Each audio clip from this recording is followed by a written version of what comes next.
Aquí está, ya un segundito, ya iniciamos.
Buenos días para todos y todas. Para mí es un gusto volverme a dirigir a ustedes en estos miércoles que los estamos utilizando las dos primeras horas para el desarrollo de nuestro curso. ¿Me están escuchando? Señor. Bueno. Entonces, digamos que hace 8 días nosotros tuvimos el cierre, digamos, de el primer gran capítulo, como lo he denominado yo, en relación con Conoce al Instituto. Entonces miramos, pues, el decreto de constitución, los diferentes decretos mediante los cuales se ha reestructurado el instituto, y hemos visto, pues, los cambios que se han ido presentando desde el comienzo. Y llegamos a lo que es el decreto 1292, que lo vimos en detalle, en cuanto a las funciones de cada una de las dependencias y el organigrama del instituto. Asimismo, miramos lo que es el manual de funciones. Es importante, creo que ustedes así han encontrado esa valía de la comparación en cuanto a las funciones y de pronto algunas, diría yo, inconsistencias que se pueden apreciar digamos, en los grados, en temas de su estructura, en cuanto al conocimiento básico o esencial. Y pues la otra cosa es que dentro de los profesionales o el perfil que se requiere están los profesionales que son los ingenieros civiles y de transporte y vías, que digamos que no tiene discusión, o el núcleo de la ingeniería, como lo denomina, la ingeniería. Entonces, de pronto, en algunos casos está incluido el arquitecto. Como decía alguien, algún abogado dijo, zapatero a tus zapatos. Entonces, y luego miramos lo que son las resoluciones, estas 3 resoluciones que observamos, pues, nos permiten tener una mejor integración. Cada cosa que vemos permite una mejor integración en el tema de nuestro propósito, de acuerdo al curso de supervisión a proyectos de infraestructura vial. Entonces, lo último que vimos fue la resolución 833, que es la que tiene que ver con la delegación de funciones, que también creo yo que nos da un buen panorama del funcionamiento de la entidad. Y bueno, antes de continuar, pues quisiera dar respuesta, digamos, a algunas observaciones que se han hecho en relación con el desarrollo del curso. Recordemos que este curso es inédito en el Instituto Nacional de Vías. En consecuencia, pues hay cosas que se pueden ir ajustando y igual siempre habrá la posibilidad de mejora, sin entender que es que las cosas, o sin dar a entender que es que las cosas no estén bien. Pero obviamente, dentro del desarrollo que se va teniendo, pues bienvenidos sean los comentarios en todo sentido. Digamos que se toman de la mejor manera para mejorar no solo el caso personal, sino la escuela corporativa, que es a través de la que estamos haciendo esta gestión del conocimiento. Entonces, digamos, hablan en algunos casos de desarrollar temas técnicos. En esto sí me gustaría detenerme un poco para decir, bueno, temas técnicos, ¿a qué se pueden referir? Recordemos que nosotros tenemos unas competencias, o vamos desarrollando unas competencias y tenemos un perfil que es de ingenieros civiles o de transporte y vías, en especial, y tenemos un pregrado y especializaciones. Hay algunos que tienen 2, 3 especializaciones. Pero también recordemos que, aunque se tengan esas competencias, indudablemente que eso es excelente para el desarrollo del trabajo, pero pero nosotros nos debemos apegar estrictamente a la ley. Y el Estatuto General de la Contratación de la Administración Pública, pues indica que la entidad es administrativa y el seguimiento a la ejecución de los proyectos, en consecuencia, debe hacerse de esta manera y que no debe haber concurrencia de funciones entre la interventoría y la supervisión. Entonces, en el desarrollo que hacemos de acuerdo a nuestras obligaciones, pues somos administrativos, pero en algunos momentos sí toca mirar ese aspecto técnico, pero eso ya es en el aporte que cada quien le hagamos a nuestra labor. Le voy a contar un ejemplo, como también fue otra pregunta que en un momento dado se hizo, el tema de los ítems no previstos. Obviamente que nosotros hemos determinado y evidenciado en este tiempo que llevamos en la entidad, que las interventorías no cumplen la función como la deberían hacer. ¿Y quiénes son los llamados a identificar y detectar eso oportunamente? Pues los supervisores. Entonces, en esto a veces hay situaciones que nos corresponde, digamos, entrar ahí sí como diría alguien, sin querer queriendo entrar en el tema técnico, en concurrencia de la interventoría, pero por negligencia de las mismas interventorías. Pero la claridad sí se tiene en cuanto a que nosotros somos administrativos. Entonces, en la capacitación que usualmente desarrolla el instituto a través de la escuela corporativa, pues hay diplomados que son con ese enfoque mucho más técnico, pero eso es para las competencias, queremos mejorar las competencias para que no entremos en confusión en ese sentido.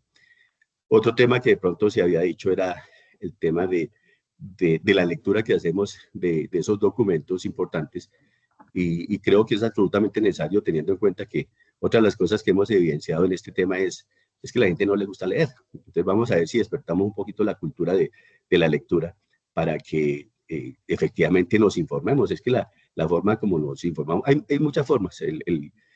Hablando de todo un poquito, el cerebro tiene muchas formas de aprendizaje y cada quien tiene su propio cerebro, y entonces quiere decir que el sistema de aprendizaje para cada quien es distinto. Pero además de eso, el tema es el hecho del compromiso. Lo que yo estoy haciendo aquí con ustedes es un compromiso personal.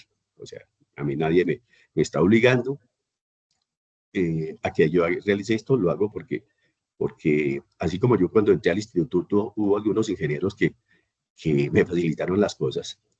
En mi labor es lo que yo pretendo con la gente, en general con todos los profesionales colaboradores del instituto. Bueno, entonces, digamos que en términos generales, esas observaciones son bien recibidas. Otro hablaba de la dinámica, hacerlo más dinámico, pero recordemos que nosotros hemos dejado un tiempo al final de cada sesión, y muchas veces las preguntas que hacen pues no tienen nada que ver con el tema que desarrollamos. Entonces, igual se tendrá en cuenta y vendrán situaciones para desarrollar más enfocadas específicamente a la labor a la denominación del curso. Eso lo miraremos específicamente cuando miremos el contrato de interventoría y directamente el desarrollo que se hace a través del manual de interventoría. Bueno, digamos que quería comentarles un poco este aspecto para dar respuesta asimismo a las inquietudes que se formularon. Ahora vamos a hacer un pequeño resumen, recorderis de lo que vimos en... ¿Están viendo la presentación? Sí, señor. Bueno, entonces aquí tenemos esta resolución que miramos, que a mí me parece muy importante. Pues me gustaría preguntarles a los que se conectaron, alguno que diga, si ustedes creen que es importante esta resolución, que nosotros tengamos conocimiento de ella para la labor que desempeñamos cada quien como supervisor de contrato de interventoría o apoyo a la supervisión, o digamos en el caso mío que estoy en la gerencia grupo de procesos administrativos, si han considerado que la valía que tiene esto, porque la pretensión mía es el enfoque, es poder, a través de la gestión del conocimiento, que ustedes se enteren de este tipo de cosas, que para muchos es la única forma de hacerlo. ¿Lo consideran así o tienen alguna observación al respecto?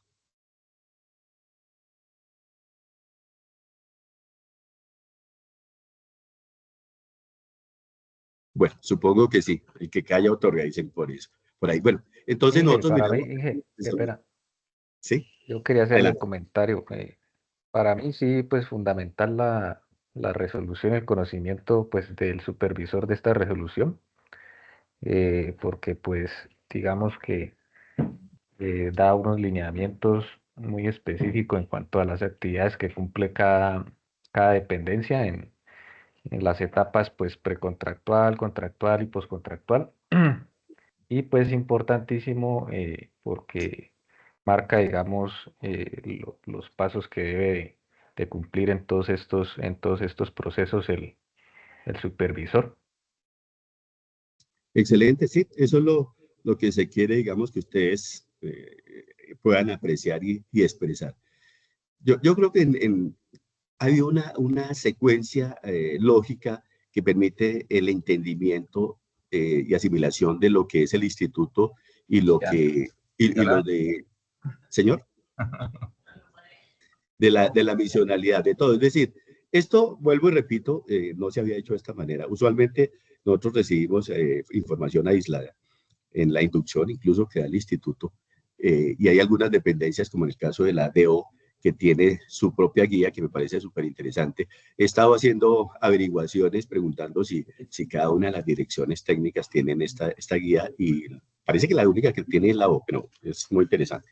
Bueno, entonces en la delegación de funciones se habla de los ordenadores del gasto. Esto se modificó a lo que se venía teniendo el instituto, porque la ordenación del gasto está en el proceso de selección contractual, es decir, uno con la dirección, la subdirección de gestión contractual.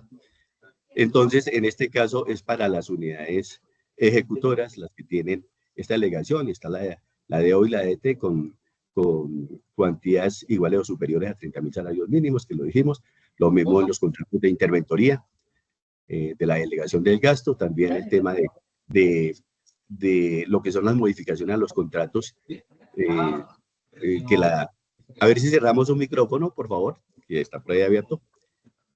El control de legalidad lo hace la subdirección de gestión contractual en lo que tiene que ver con modificaciones, y en la parte precontractual lo hace la subdirección de procesos de selección contractuales. Entonces, también la delegación del gasto para las unidades adscritas a la dirección técnica de la dirección técnica de estructuración y la DO. También miramos algunas delegaciones en lo que tiene que ver con la Secretaría General, y también las dependencias, digamos, que le corresponden, que harían adscritas, digamos, de esa manera en lo que tiene que ver con la ordenación del gasto, con la subdirección general, como la OTIC, como la DJ, como eh, la subdirección financiera. Bueno, entonces, esto de manera rápida, como le estoy comentando, también pues hay una función, una delegación que pues a mí me parece importante, o me pareció importante que se destacara ahí, es la que tiene que ver con la subdirección de gestión contractual y procesos administrativos, específicamente en lo que tiene que ver con los procesos administrativos, a efectos de que, eh, digamos, que quede en cabeza de la subdirectora o el subdirector de gestión contractual el tema de desarrollo de los procesos administrativos y emitir las resoluciones, eh, mientras pues se mantenga el funcionario delegado para esto, que es un asesor. Digamos que eso fue por una circunstancia que tuvimos este año, en donde se aceptó la renuncia del coordinador que se tenía del Grupo de Gerencia de Procesos Administrativos, y duramos, pues digamos que un tiempo sin esta cabeza, y pues finalmente, como no tenía la delegación la subdirectora de gestión contractual, entonces esto demoró unos días, mientras, digamos que por eso yo considero que se incluyó en esta resolución esa delegación específica. También vimos unas delegaciones especiales para la subdirección de gestión del riesgo, lo que tiene que ver con, con la urgencia manifiesta. Y digamos otras otras delegaciones que se hicieron en la subdirección de sostenibilidad en relación con gestiones que tienen que ver con la parte social, predial y ambiental, específicamente, que no estén contenidas en los contratos de obra. Dijimos que en los contratos de obra pues usualmente se incluye esta actividad. Y también algunas, digamos que en lo de la subdirección de gestión humana, también tenemos las delegaciones, que son muy importantes. Hay una cantidad de de numerales de esa delegación, que es importante que los conozcamos, sobre todo que tiene que ver con el desarrollo y el desempeño en el tema de los funcionarios, en temas de posesión, de lo de las vacaciones, saber esos trámites y que se expida una resolución, un acto administrativo para el tema de las vacaciones, cuando a cada quien le toque su turno. Este año nosotros casi que nos obligaron a tomar vacaciones por tema pues de manejo y digamos, de lo que indica la ley en cuanto a que en cada periodo pues se debe tomar las vacaciones correspondientes. Hay casos en los que algunos, pues por una u otra circunstancia, se nos acumulan 2 o 3 periodos. Máximo puede ser 3, porque el cuarto periodo, si se llega a eso, se pierde por ley. Y digamos que otros habían una delegación especial en la subdirección general, que a mi juicio es digamos, concurrente con la de la DT y la DO. Aquí la estamos mirando, el artículo 28.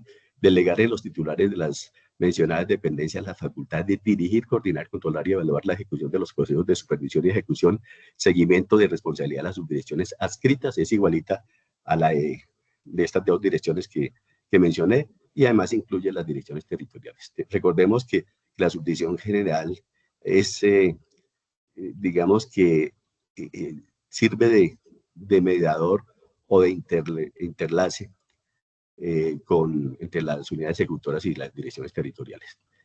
Bueno, esto en términos generales de lo que contiene esta resolución. Entonces ahora vamos a entrar al tema de la contratación pública. Digamos que es la secuencia, ¿no? El instituto tiene una misión perfectamente definida en el objetivo, desde el comienzo, desde su creación mediante el decreto 2171, y obviamente cómo se va a cumplir esta misión, y eso es lo que vamos a ver a continuación. Entonces tenemos el tema de la contratación pública. Vamos a hablar unas generalidades sobre la contratación pública, porque el tema es tan extenso como pues nos podamos imaginar, y en el curso pues vamos a estar tocando en algunos casos de manera general y otros un poco más en detalle, pues para el propósito que tenemos. Entonces, digamos que dentro de esto hay una cosa importante, y los mismos abogados hacen observación en el tema de la cantidad de normatividad que hay dispersa, que ellos mismos dicen genera inconvenientes.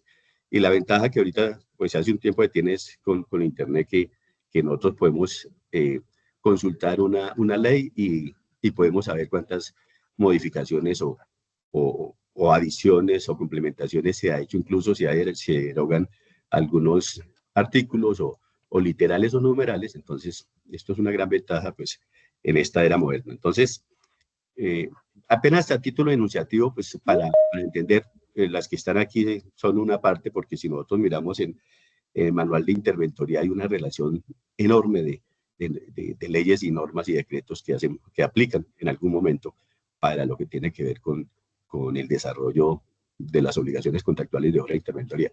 Entonces tenemos la ley 80 de 1993, que es el Estatuto General de la Contratación Estatal. La ley 527 de 1999 es la sustanciación de actuaciones de expedición de los actos administrativos, los documentos, contratos y en general los actos derivados de la actividad precontractual y contractual. La ley 816 de 2003, por medio de la cual se apoya a la industria nacional a través de la contratación pública. Tenemos la ley 1150 de 2007, que hace parte del Estatuto General de la Contratación Pública, por la cual se introducen medidas para la eficiencia y la transparencia de la ley 80, y se dictan otras disposiciones generales sobre la contratación de recursos públicos. Tenemos la ley 4170, que es la que permite crear a la Agencia de Contratación Pública Colombia Compra Eficiente. Tenemos la ley 1474, que también hace parte. Algunos abogados la mencionan dentro del Estatuto General de la Contratación de la Administración Pública. Este es el Estatuto Anticorrupción, que nació por tema del carrusel de la contratación en época de los Nule, del alcalde era Samuel Moreno. Tenemos decretos 2785 de 2011, por medio del cual se modifica inicialmente el artículo 4 del decreto 1137 de 1998. Tenemos la ley 1508, que es la que tiene que ver con la asociación público-privada. Si tenemos el decreto 1467 de 2012, que es el decreto reglamentario de esta ley. Tenemos el decreto 019 de 2012, por la cual se dictan normas para suprimir, reformar regulaciones, procedimientos y trámites innecesarios existentes en la administración pública. Este decreto es importante. Incluso en este decreto se incluye en el artículo 217 el tema de la liquidación, que si nosotros miramos las minutas de los contratos, pues hace referencia a esto en la cláusula pertinente. Tenemos la ley 1618-2013, por medio de la cual se establecen las disposiciones para garantizar el pleno ejercicio de los derechos de las personas con discapacidad. Y tenemos la ley 1712 de 2014, por medio de la cual se crea la ley de transparencia del derecho de acceso a la información pública. Asimismo, tenemos el decreto 103 de 2015, por el cual se reglamenta la ley 1712 de 2014. Tenemos también el decreto 1273 de 2018, por el cual se regula lo relacionado con el pago de retención de aportes y para fiscales de trabajadores independientes. El decreto 753 de 2019. Como se dan cuenta, es un mundo de leyes. Este es el país de las leyes, siempre se ha dicho.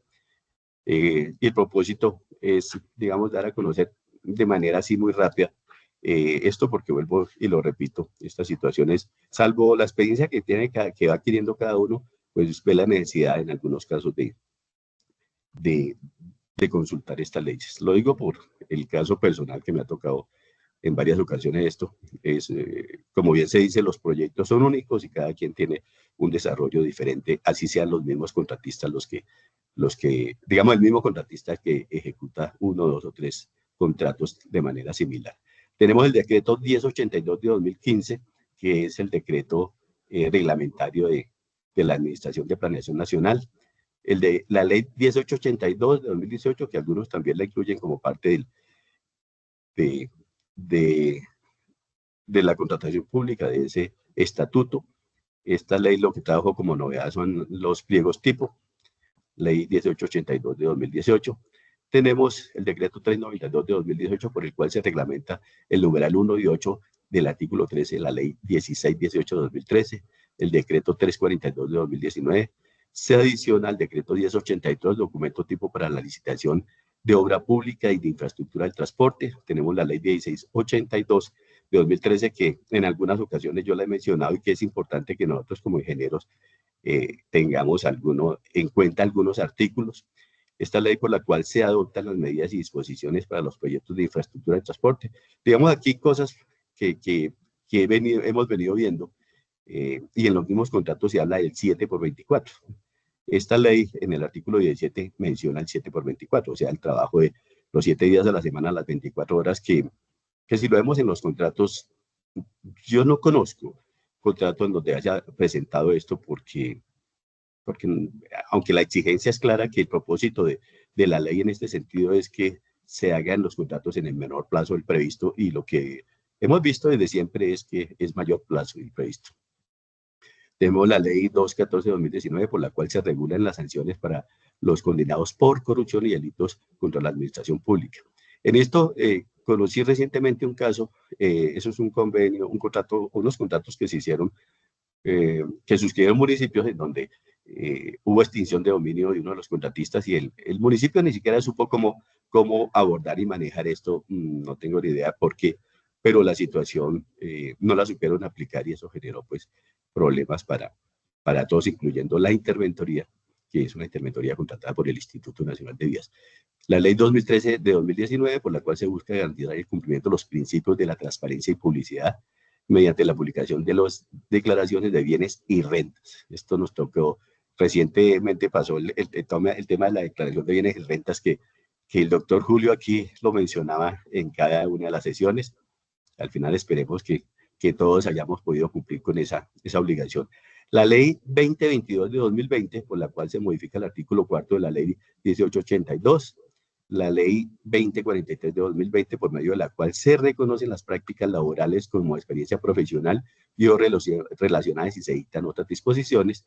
Tenemos la ley 2166 de 2021, que está de moda en el instituto, por el tema de los convenios solidarios, y esta ley por la cual se deroga la ley 743 de 2002, se desarrolla el artículo 38 de la Constitución Política de Colombia, lo referente a los organismos de acción comunal, precisamente lo que estábamos mencionando, y se establecen lineamientos para la formulación e implementación de la política pública de los organismos de acción comunal y de sus fines y de sus afiliados, y se dictan otras disposiciones. Digamos que para mencionar esta ley es la de los convenios solidarios, que ha traído algunas dificultades.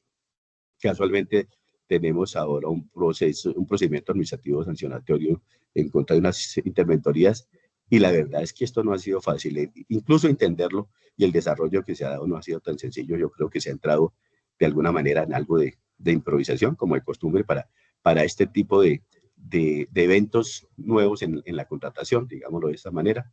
Además, recordemos que los convenios solidarios son contratación directa. Bueno, ley 213 del noviembre 18, por la cual se adoptan medidas y disposiciones para los proyectos de infraestructura de transporte y se conceden facultades extraordinarias. La ley 111 de 1996. Este es el estatuto presupuestal, el estatuto orgánico de presupuesto. Lo incluí aquí porque obviamente es una ley que nosotros en la supervisión tenemos mucho que ver, y hay mucha gente que no conoce algunos aspectos de esta ley que son fundamentales, como el tema de las vigencias expiradas, que en algunos casos hay discusiones sobre eso sin fundamento, porque pues, la ley es una sola y la interpretación, pues que nosotros como ingenieros le damos, o la aplicación es una sola. Bueno, esto en términos generales, como pueden ver, y aquí faltan bastantes leyes en eso. Hay una ley que es la 22/20/2022, que es la de conciliación, que aplica y nos ha pegado a nosotros, sobre todo cuando ha habido experiencias de tema de no pago de actas o reclamaciones de contratista por pagos. Me ocurrió a mí en el tramo 1 de lo que se denominaba la ANI, la Ruta del Sol 2, Puerto Salga, Puerto Araujo, que hubo una situación de esas en donde por circunstancias del contrato, digamos que no se pagaron 2 actas al final, y esto fue motivo de conciliación prejudicial. Y en ese momento, afortunadamente, estaba el cruce de aplicación de la ley 22/20/2022 de conciliación, y se pudo conciliar y se aceptó por parte del comité de conciliación el tema de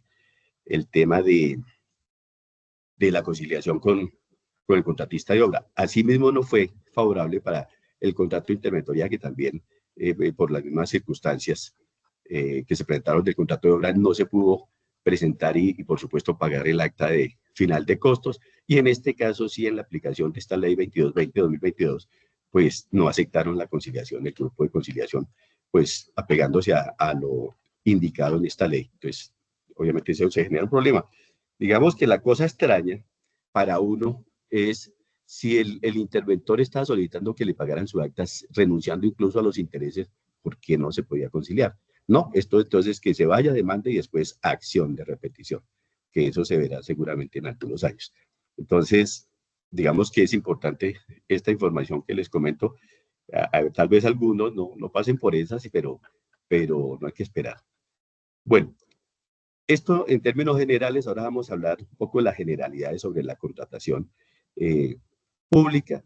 Entonces, para ello, pues vamos a tener en cuenta el primer, digamos, que se piensa en este tipo de situaciones en la Constitución política, porque en la Constitución, recordemos que en este tema de los actos administrativos, dentro de las facultades hay 2 artículos, que es el 209 y el 211 de la Constitución política. Y también para este aspecto de la contratación pública, pues tenemos un artículo de la Constitución Política de 1991, el cual es importante que lo conozcamos. Entonces, ese artículo indica que son fines esenciales del Estado servir a la comunidad, promover la prosperidad general y garantizar la efectividad de los principios, derechos y deberes consagrados en la Constitución, facilitar la participación de todos en las decisiones que los afectan y en la vida económica, política y administrativa y cultural de la nación, defender la independencia nacional, mantener la integridad territorial y asegurar la convivencia pacífica y la vigencia de un orden justo. Las autoridades de la República están instituidas para proteger a todas las personas residentes en Colombia en su honra, bienes, creencias y demás derechos y libertades, y para asegurar el cumplimiento de los deberes sociales del Estado y de los particulares. Como ven, este artículo es importante y es el que debemos aplicar nosotros, pues, en lo que corresponde al Instituto Nacional de Vías como una entidad de la rama ejecutiva del gobierno, pues a efectos de que podamos realizar el cumplimiento de la misión de conformidad con lo establecido en este artículo 2, así como es digamos, dentro de la misionalidad, todo lo que la entidad ejecute debe ser a través de la contratación, licitación pública o concurso de méritos. Entonces es importantísimo tener esto en cuenta. ¿Por qué es importante conocer este artículo de manera detallada? Porque absolutamente todas las acciones del Estado tienen que estar en pro del cumplimiento de los fines y está en este artículo para que, digamos, lo podamos aplicar. Digamos, como ejemplo, se puede colocar en esto que cuando está el candidato a la presidencia, él tiene su programa de gobierno. Y este programa de gobierno, una vez es elegido el presidente, pues se hace a través del plan de desarrollo. Y en el plan de desarrollo, recordemos que anualmente se dicta un decreto de rentas y presupuesto en donde se hacen las inversiones, se indican digamos, las actividades que va a realizar el gobierno que vaya en cumplimiento de lo que él ofreció en la parte del candidato. Entonces, digamos que en este sentido, cuando se habla de ese compromiso, de esa ejecución del plan de compras en el caso del Instituto Nacional de Vías, que nosotros dijimos que en el desarrollo de la charla que hemos tenido, que se hace a través del plan anual de adquisiciones, entonces obviamente se piensa en cómo se hace. Entonces, la forma de hacerlo es a través de la suscripción de un contrato. Entonces, en este caso, nos referimos a lo que está contenido en la ley 80 de 1993, que es el Estatuto de la Contratación Pública, y nos remitimos al artículo 32 de la ley 80. Ese artículo 32 indica, es la que define los contratos y también coloca los tipos de contratos que se desarrollen en todo, pero vamos a hablar específicamente de lo que tiene que ver con el desarrollo del tema que estamos haciendo de las generalidades sobre la contratación pública. Entonces, ese artículo 32 indica, de los contratos estatales, son contratos estatales todos los actos jurídicos generadores de obligaciones que celebren las entidades y que refiere el presente estatuto, previstos en el derecho privado y en las disposiciones especiales y derivados del ejercicio de la autonomía de la voluntad, así como los que a título enunciativo se indican a continuación. Entonces, ese artículo 32, pues, digamos que se desarrolla en detalle, pues es bastante largo porque él define cada uno de los digamos, tipos de contratos que se hacen, pero nosotros, para efecto de esta charla, vamos a indicar que dentro de ese artículo 32 están los contratos de obra, de consultoría, de concesión, de prestación de servicios, de encargos fiduciarios y fiducia pública, entre otros. Digamos que en términos generales, y lo dice la una ley 80, que hay, digamos, en ciertos momentos hay que hacer mucho uso del derecho privado en relación con el tema del derecho civil y el derecho mercantil, sobre todo para complementar algunos aspectos de la ley en el tema de los contratos que no están contemplados. Entonces, tenemos los dos aspectos. Mire que es el artículo 2 de la Constitución, al igual que el artículo 32 de la ley 80 de 1993. Entonces, para que esto se produzca, pues debe también tenerse definido quiénes son los encargados de desarrollar o poder contratar el cumplimiento de la aplicación de la ley 80 de 1993. Entonces, en este caso, pues nos remitimos nuevamente a la ley 80 en su artículo segundo, lo que tiene que ver con cuáles son las entidades que tienen la facultad de contratar entidades del Estado. Entonces, tenemos ese artículo 2 de la definición de las entidades servidores y servicios públicos. Nos vamos a remitir específicamente a quienes, de acuerdo con la ley, se denominan entidades que podrán hacer uso de esta ley 80 para efectos de la contratación. Entonces tenemos a la nación, las regiones, los departamentos, las provincias, el distrito capital y los distritos especiales, las áreas metropolitanas, las asociaciones de municipios, los territorios indígenas. Esto es importante tenerlo en cuenta porque la ley contempla ese aspecto ya en la definición, además del artículo 32 que habíamos mencionado. Entonces, tanto los territorios indígenas como afrocolombianos, los palenqueros, los raizales. Entonces, con esto el instituto, dependiendo, digamos, de los programas de gobierno, se viene desarrollando convenios en este sentido. Y los municipios, los establecimientos públicos, las empresas industriales y comerciales del Estado, las sociedades de economía mixta, en los que el Estado tenga participación superior al 50%, así como las entidades descentralizadas, indirectas y las demás personas jurídicas en lo que exista dicha participación pública mayoritaria, cualquiera sea la denominación que ellas adopten en todos los órdenes y niveles. Entonces, digamos que este es lo que dice el literal A en relación con esas entidades que pueden contratar, pero también tenemos el literal B que indica que el Senado de la República, la Cámara de Representantes, el Consejo Superior de la Judicatura, la Fiscalía General de la Nación, la Contraloría General de la República, las Contralorías Departamentales, Distritales y Municipales, la Procuraduría General de la República, la Registraduría Nacional del Estado Civil, los ministerios, los departamentos administrativos,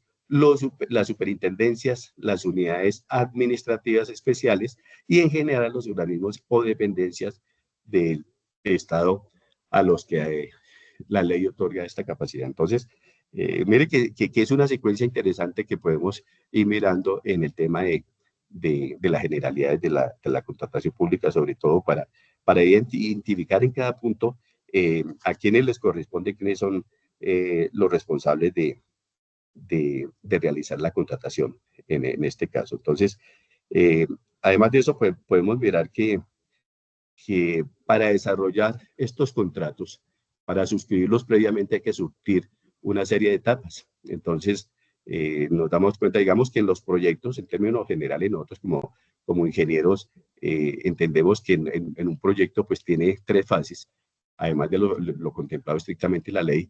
En esas tres fases tenemos la fase precontractual, la fase contractual y la fase postcontractual. Esto está, digamos, regido también por la ley.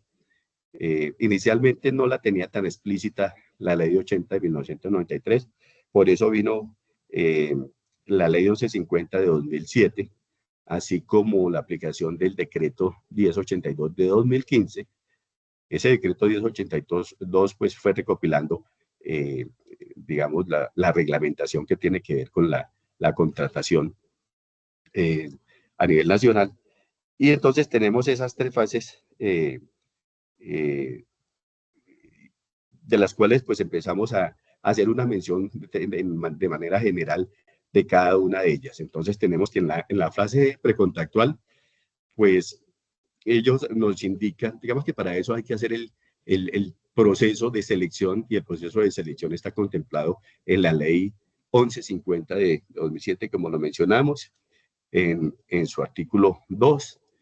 Aquí pues vamos a hacer un esquema, desarrollarlo de manera rápida en el propósito de la generalidad de que estamos hablando. Entonces tenemos que en ese artículo 2 tenemos las modalidades de selección, y las modalidades de selección son 5. La más, digamos, reconocida y la que por defecto es la que se utiliza más la entidad, es lo que tiene que ver con la licitación pública. Está dentro de licitación pública, la selección abreviada, los concursos de méritos, contratación directa y mínima cuantía. Dentro de la licitación pública tenemos el desarrollo de esta licitación. Digamos que antes de la pandemia se hacía de manera presencial. Y antes de la pandemia recordemos que todo era en físico, todos los trámites que se hacían, y en este caso de los procesos de selección, hacíamos las licitaciones de manera presencial. Yo incluso estuve entre el 2011 y 2015 en digamos, esto se denominaba en el Instituto Licitaciones y Concursos. Entonces, con la entrada en rigor de la plataforma transaccional, SECOP2 empezó entonces a hacerse el desarrollo de los procesos de selección apegado a la plataforma transaccional, SECOP2. Si hay SECOP2, hay SECOP1. El SECOP1 era más publicitario, indicaban, porque allí lo que se hacía era subir, digamos, la documentación en PDF. En el caso de la plataforma transaccional, todo debe quedar registrado en la plataforma. Es decir, si nosotros nos ponemos a observar en detalle esa plataforma, que más adelante pronto trataremos digamos, habrá un capítulo para el SECOP. Entonces, en esa plataforma transaccional está indicado. El pliego de condiciones está ahí registrado. Lo que pasa es que se suben documentos que son documentos soporte, pero realmente lo que tiene validez en el SECOP2 es el registro que se haga, tanto en la etapa precontractual como contractual y postcontractual. Entonces, eso es en lo que tiene que ver con la licitación pública. Luego viene la selección abreviada, que son los bienes y servicios de características técnicas de común utilización, BSCTU, y tenemos la menor cuantía. En cuanto a los bienes y servicios de características técnicas y de común utilización, está la subasta inversa, el acuerdo marco de precios y la compra en bolsa de productos. La subasta inversa es una subasta que se hace, pero para buscar el menor precio. Normalmente las subastas se hacen para incrementar o obtener el mayor valor, digamos, en una venta que se realice de cualquier elemento o cualquier inmueble. Pero digamos que la ley 1150 trajo esta novedad de subasta inversa. El instituto la aplica en contratos que son aplicados al funcionamiento de la entidad, como dotaciones, fundamentalmente, adquisición de papel, etcétera, etcétera. El papel no se usa mucho, pero de todos modos en el instituto sigue habiendo quienes son, digamos, tradicionales de estar imprimiendo. A veces le toca a uno, para que vamos a decir que no, pero la utilización de ese papel ya es reducido, yo creo que en un 95% o más. Y tenemos la menor cuantía. Esa menor cuantía está definida en ese artículo 2 de la ley 1150, que depende de los presupuestos de las entidades. Entonces, para el caso del instituto, tenemos un presupuesto de 1.200.000 salarios mínimos mensuales legales vigentes, y la menor cuantía es 1.000 salarios de acuerdo con ese presupuesto que tiene el instituto. Entonces, nosotros tenemos, de acuerdo con el salario mínimo actual, tenemos la menor cuantía de 1.423.500.000, y la menor cantidad, pues, digamos que a diferencia de la licitación pública, digamos que no son, hay unos trámites que se pueden reducir, que no son con las mismas formalidades de la licitación pública. Y tenemos, digamos que el tema de la menor cuantía también está definido claramente en la ley 1150 en cuanto a esos presupuestos de cada una de las entidades. Y tenemos el concurso de méritos, que es concurso de méritos abierto y concurso de méritos con precalificación. El instituto en una época utilizaba el concurso o aplicaba el concurso de méritos con precalificación. Esto era hacer una convocatoria, se hacían la revisión que se hacía, la evaluación era de requisitos habilitantes, se hacía una audiencia, en la audiencia se escogían 10 de esos que se presentaban, que podían ser 20, 30, 50, 100, y se seleccionaban 10, y esos 10 sí presentaban, digamos, la propuesta formal del concurso. Digamos que para la justificación de esa lista con precalificación se hacía a través de que el interesado presentara la metodología digamos, de aplicación en la actividad que iba a desarrollar, que era de interventoría. En este caso, y en algún momento se hizo la observación de que el instituto pues tenía la metodología que era el manual de interventoría. Entonces, digamos que no se justificaba mucho de que cada uno de los interesados fuera a presentar una metodología particular o propia, o que fuera diferente al manual de interventoría. Y finalmente se decidió, este comentario yo lo había hecho al principio también, se decidió hacer concursos de méritos abiertos. Tenemos ahora la contratación directa. En la contratación directa, pues conocemos que los convenios y contratos interadministrativos hacen parte de esa contratación, igual lo que mencionaba hace un momento de los convenios solidarios, pero en la ley 1150 tiene un desarrollo bien detallado y extenso del tema de la contratación directa en los eventos en los cuales se puede producir. Y luego viene lo que es la mínima cuantía. Entonces, la mínima cuantía es el 10% de la menor cuantía, serían como 142 millones, más o menos en el caso del instituto, y de acuerdo con la resolución de delegación de funciones, observamos que esto lo tiene delegado parte, o lo tiene explícitamente definido qué tipo de ítems, digámoslo de esa manera, son los que se incluyen en la menor cuantía que son delegados a las direcciones territoriales. Y lo que no esté contemplado en eso, pues lo hacen las subdirecciones técnicas. Técnica de estructuración y la dirección, no, perdón, la dirección técnica de estructuración y la DO, dirección de ejecución operación. Ahí, Gonzalo dijo, para el final. Digamos que cualquier pregunta que se vaya a hacer, entonces la resolvemos al final para no interrumpir un poquito la secuencia del tema que estamos tratando. Entonces estamos hablando, esta presentación de modalidades de selección, ¿por qué la incluimos acá? Pues porque hace parte de la etapa precontractual. Entonces, en esa etapa precontractual recordemos un poco todo lo que hemos hablado, que para ello debemos tener identificado y definido en el plan anual de adquisiciones todo el plan de compra que tenga el instituto para cada vigencia.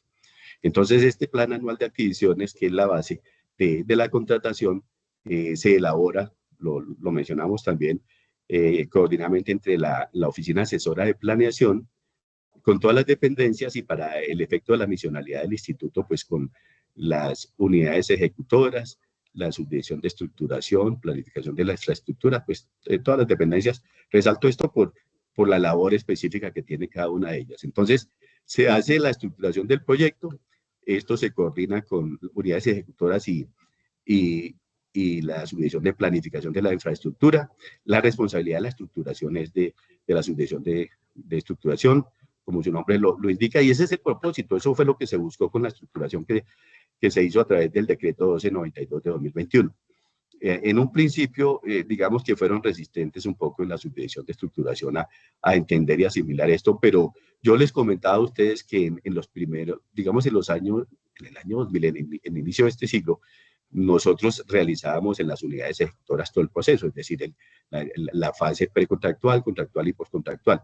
¿Cuál era la ventaja en ese entonces? Es que aplicábamos lecciones aprendidas por defecto en relación con que pues, yo estructuré, yo hago parte de la supervisión y cuando se termina el proyecto, pues yo aplico lecciones aplicadas.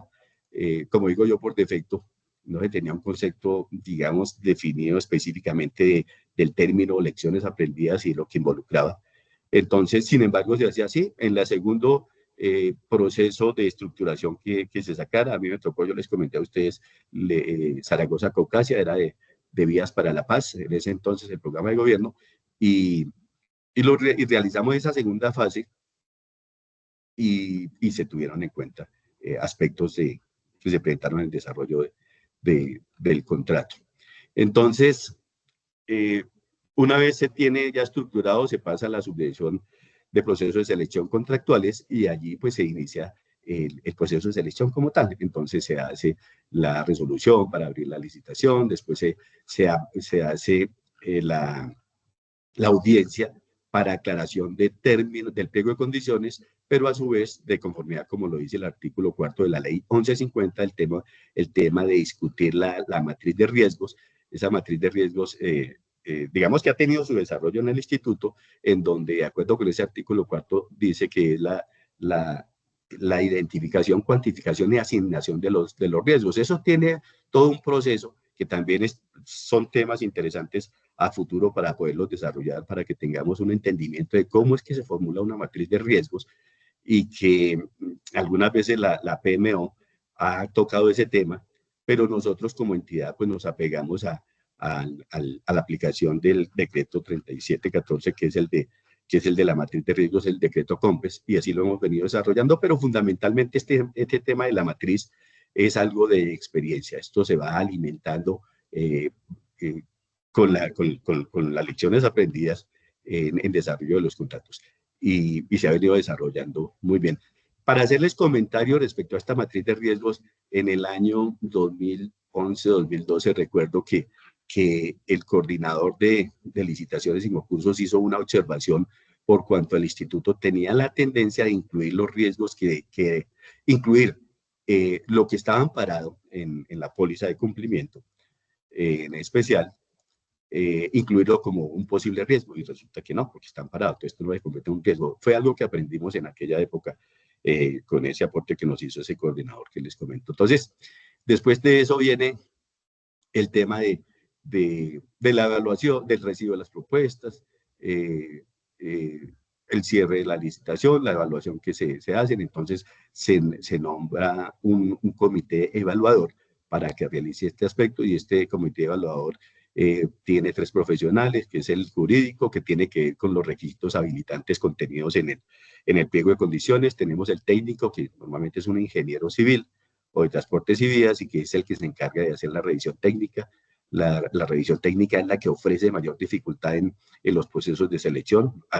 Yo, en la experiencia que tuve en estos años, 2011 a 2015, fueron unas experiencias duras que incluso, digamos, causaron que hubiera quejas y en consecuencia investigación al comité evaluador. En su momento, pues de pronto haremos una mención, como alguien en las observaciones que había hecho decía, casos prácticos. Tenemos un montón de casos prácticos en la experiencia personal y también en la experiencia del instituto, interesantes para mencionarlos. Entonces, también está el financiero, que es el que se encarga de revisar el cumplimiento de los indicadores contemplados en esos 3 aspectos que comento que constituyen el pliego de condiciones. Después de eso, pues viene, digamos, ya la adjudicación. Esa primera fase precontractual, de acuerdo con el manual de contratación, que también lo había mencionado, termina con la suscripción del contrato, que esto se hace de manera electrónica en el SECOP, como lo hablamos, y la aprobación de la póliza de ese contrato principal. El expediente se remite a la unidad ejecutora y allí empieza la etapa contractual. Entonces, la unidad ejecutora lo que tiene que hacer es solicitar la expedición del registro presupuestal, que es el compromiso mediante el cual no hay absolutamente ninguna duda ni discusión del respaldo que va a tener el contrato. Esto no lo puede modificar nadie. Recuerdo que el año pasado se habló del tema de las vigencias expiradas, que de pronto a nivel de gobierno se pretendía hacer una modificación y se le dijo, no, esto es un contrato ya adquiridos que obviamente no se pueden cambiar ni modificar porque está el pedido del registro y se tienen vigencias futuras, y pues lo asegura de mejor manera. Entonces viene este aspecto. Hay uno, voy a darles, digamos, un poquito adelanto de las cosas que hemos venido refiriendo, pero con motivo de esta charla que estamos llevando a cabo, y es el tema de, en la última cláusula de los contratos dice perfeccionamiento y ejecución. El perfeccionamiento, de acuerdo con la definición del artículo 41 de la ley 80, se perfecciona con el acuerdo por las partes y se eleva a escrito, y además se realiza la firma. En este caso, como lo hemos comentado, a través del SECOP es una firma electrónica. Y para su ejecución se requiere la aprobación de la póliza, que dijimos que ya estaba por la etapa precontractual, y tenemos también la expedición del registro presupuestal. Una vez se tienen esos 3 aspectos, entonces ya se puede ejecutar el contrato, perfeccionamiento de ejecución que habíamos mencionado, y pues ya, depende de las circunstancias propias de cada contrato, entonces se da la orden de inicio. Allí se empieza la ejecución, la etapa contractual, y esta etapa contractual lleva, pues de acuerdo a lo definido en el contrato, su objeto, plazo y valor. Eso es lo que se denomina en gerencia de proyecto la triple restricción: alcance, tiempo y presupuesto. Y pues obviamente allí se hacen todos los trámites que correspondan a esa etapa, como tiene que ver con las modificaciones del contrato. Lo que hemos visto o vimos en la resolución 833, mire que todos estos aspectos, lo interesante que me parece a mí es el desarrollo secuencial y el entendimiento claro y preciso de la labor que se va realizando, la forma como avanza en el Instituto Nacional de Vías de acuerdo a la exposición que estoy haciendo. Entonces, una vez se completa el objeto del contrato o se terminan los recursos, digamos que hay diferencias a nivel jurídico en este sentido, si el contrato es cumplido o no es cumplido, si el contratista cumplió o no cumplió. Entonces, terminamos en esta fase con, la, con el vencimiento del contrato. Entonces, se realiza el acta de entrega de recibo definitivo y empieza ¿cuál etapa? La etapa de postcontractual. Entonces, la ley contempla, en este caso, yo se los mencionaba ahorita cuando hacíamos la presentación del mundo de leyes que hay, el decreto 019, artículo 217, y la ley 1150, artículo 11, de lo que tiene que ver con la liquidación de los contratos. Entonces, en esto, importante mencionar que esa liquidación, que no era explícito la ley 80 en los términos de la liquidación, pues ya la ley 1150 en ese artículo 11 que les comento, pues indica que la liquidación se hace dentro de los 4 meses siguientes al vencimiento del contrato, o como esté establecido en el contrato. No todos los contratos hablan de que al vencimiento se inicia la liquidación. Hay algunos que dicen que a partir de la fecha del acta de entrega y recibo definitivo de obra. Entonces tenemos 4 meses de bilateral, o sea, hay como un acuerdo. Si no se llega a acuerdo, entonces hay 2 meses adicionales, serían 6 en total por esta parte, y se haría liquidación unilateral. También vimos en la resolución 833, el tema de la liquidación. ¿Recuerdan?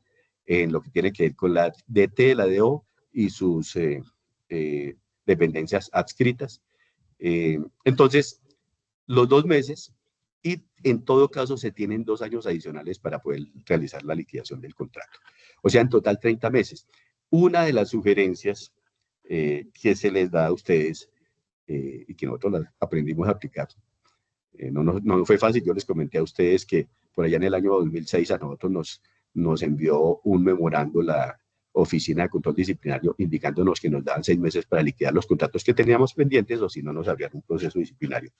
Esto pues sirvió muchísimo para que pues la mayoría lo lográramos. Entonces, tenemos 30 meses y ocurre que en esos 30 meses muchas veces llegamos a último día con el tema de la liquidación. Sugerencias, digamos, algunos tips que se tengan en cuenta, que miraremos el tema en detalle cuando corresponda, es que debemos hacer las gestiones inmediatamente se inicie el vencimiento o el periodo para la liquidación contemplado en el contrato. Recordemos que en principio para el contrato de obra, el proyecto de liquidación lo elabora la interventoría y con los documentos soporte que le corresponden a la interventoría, ¿cierto? Hay unos documentos que digamos que los tramita internamente al instituto. Esos documentos pues no tiene mucho sentido exigírselos al interventor porque le corresponde al apoyo a la supervisión gestionarlos. Pero de todos modos, se trata de evitar que lleguemos a los 30 meses en lo posible. Hay situaciones que es muy difíciles para lograr el tema de la liquidación, pero esta liquidación fundamentalmente, digamos que la parte que no permite que se liquiden es normalmente el tema ambiental. En algunos casos, que se espera que sean más excepcionales, son, digamos, problemas de común acuerdo para lograr la liquidación, así como lo expresa la ley, como nosotros lo vimos en el decreto 1292 y lo mismo en la resolución 833. Entonces tenemos estas 3 fases que se cumplen y que con eso, digamos que logramos nosotros el cumplimiento de la misionalidad. Entonces, en términos generales, estos son los aspectos que debemos tener muy en cuenta en lo que es los conceptos generales sobre la contratación pública. Ahora vamos a mirar un poco ya más en detalle muchas de las cosas que mencionamos y fundamentalmente el Estatuto General de la Contratación Estatal. Esto lo vamos a ver un poco más detallado. Digamos, yo hago una panorámica de en general de toda la ley y vamos a hacer énfasis en los temas que nos tocan dentro de nuestras responsabilidades, deberes y responsabilidades que tenemos en la ley de 80, que son absolutamente importantes que los conozcamos y que cada quien en su momento, cuando tenga la experiencia que corresponda, los debe aplicar, y haremos énfasis un poquito en la experiencia que se ha tenido en el Instituto Nacional de Vías y un poco la experiencia personal mía. Bueno, entonces, digamos, hacer un pequeño antecedente de lo que es la Ley 80 de 1993. Hay un documento que habla de la motivación de esa Ley 80 y obviamente hacen un recuento histórico de cada uno de los pasos y avances que el país ha tenido en este sentido, pero nos vamos a remitir al documento anterior al que antecede a la Ley 80, que es el Decreto 222. En ese decreto, y ya lo hemos hablado cuando hablamos de la creación del instituto, pero para tener un poquito mejor énfasis en el tema que vamos a desarrollar de la Ley 80, entonces, ese Decreto 222, que era en vía del Ministerio de Obras Públicas y Transporte, en la parte final, los 10 años finales, permitía que las entidades del sector transporte, en este caso el Ministerio de Obras Públicas y Transporte, pudieran ejecutar obra. Entonces ellos tenían distritos de obra en donde había maquinaria, pues toda la infraestructura que tiene un contratista hoy en día, pero además también tenían el tema de laboratorios. De los mejores laboratorios del país era del Ministerio de Obras Públicas, con los equipos más actuales en el tema del laboratorio. Entonces, por una serie de circunstancias que empezaron a darse, se consideró que era mejor modificar ese decreto por temas del dinamismo de la ley. Digamos que está muy estancado el concepto, si se quiere de esa manera, porque siempre en temas de contratación hay que modernizar, hay que aplicar conceptos nuevos, hay que hacer ajustes, hay que aplicar situaciones nuevas que se presenten, pero lo vemos haciendo una comparación, o mejor, un análisis de la ley 1150 en relación con la ley 80. Y esta es la respuesta, aunque miremos que la ley 1150 es de 2007, o sea, 14 años después de que se despidió la ley 80 de 1993. Entonces, lo que hace la ley 80 es convertir a esas entidades del sector transporte en administrativas. Por eso un poquito la explicación ahora de la parte técnica, en lo que ahí hicieron referencia de desarrollar un poquito más, que no es el alcance, como les comento, de nuestro curso. Para eso hay otro tipo de capacitaciones que se desarrollan a través de la escuela corporativa. Entonces, nació la ley 80 el 28 de octubre de 1993, cuando se implementó. ¿Cuándo empezó a funcionar el instituto? El 2 de enero del 94. ¿Cuándo empezó a implementarse, a aplicarse la ley 80? El 2 de enero. Dicen ahí que el 1 de enero, y es el 2 de enero del 94. Entonces, miren todos esos cambios que se dieron. Incluso, pues, nace el Instituto Nacional de Vías, como lo comentamos, y el Ministerio de Transporte. Entonces, digamos que un preámbulo para entrar ya en el tema de la ley 80. Eso fue lo que... la ley 80 en su estructura tiene unas disposiciones generales, que es el capítulo primero, en los cuales tiene el artículo primero, que es del objeto. La presente ley tiene por objeto disponer las reglas y principios que rigen los contratos de las entidades estatales. Entonces tiene el artículo segundo, que es definición de las entidades, servidores y servicios públicos, que lo vimos ahora cuando hablamos de las generalidades. No lo vamos a repetir. Digamos que en esto, pues, las definiciones de servidores y servicios públicos, pues, se los dejo para que ustedes lo leen una lectura y no comentarles absolutamente todo porque pues, ustedes no entrarían a leer esto. Vuelvo y les repito que el tema del conocimiento de la ley es inherente a la función que nosotros desempeñamos en la entidad. Y por supuesto nosotros tenemos apoyo jurídico, pero yo sí les puedo comentar experiencias que he tenido, sobre todo cuando los abogados, pues estos abogados que contratan a través de los contratos de prestación de servicios, que pues ellos llegan a aprender, y en la medida que nosotros tengamos esa estructura, esa formación para poder, digamos, incluir el marco legal en las comunicaciones que nosotros podamos hacerles a las interventorías, pues es fabuloso, indudablemente se facilita el trabajo en la labor que hacen los apoyos jurídicos en las unidades ejecutoras. El artículo tercero de los fines de la contratación estatal, pues tiene que ver con ese artículo 2 de la Constitución Política que leímos. Ahora, pues nos tenemos un poquito en esto que es muy importante, que es el artículo 4 de los derechos y deberes de las entidades del Estado. Derechos y deberes de las entidades estatales. Entonces, para consecución de los fines de que trata el artículo anterior, las entidades estatales, primero, exigirán del contratista la ejecución idónea y oportuna del objeto contratado, igual exigencia podrán hacer al garante. Entonces, esto que les voy a hablar ya lo hemos venido comentando, pero es para hacer, digamos, el comentario a la vez de este artículo, este numeral 1. Entonces, la ejecución idónea. Recordemos que cuando se hace el proceso de selección y se adjudica al primero que ocupa el orden de elegibilidad, cuando hablamos de licitación pública, hablamos de que la propuesta ganadora es por temas es la propuesta económica. Entonces, y también se dice en la teoría que a quien se selecciona es el idóneo para ejecutar el proyecto. Entonces, en la experiencia que se ha tenido en el instituto, pues si hay una buena interventoría, es partícipe del éxito del proyecto. Digamos que en esto podemos hablar de varias alternativas que se puedan presentar en los integrantes del proyecto, como son el contratista, la interventoría y la supervisión, y es un contratista bueno, una interventoría buena y la supervisión buena. El buena es en el sentido de cumplir de manera oportuna, adecuada, con conocimiento las obligaciones de cada uno. Recordemos que la interventoría es el seguimiento, vigilancia y control del contrato de obra. Es en cuanto a las obligaciones contractuales, dentro de las cuales están pues las especificaciones generales de construcción de carreteras.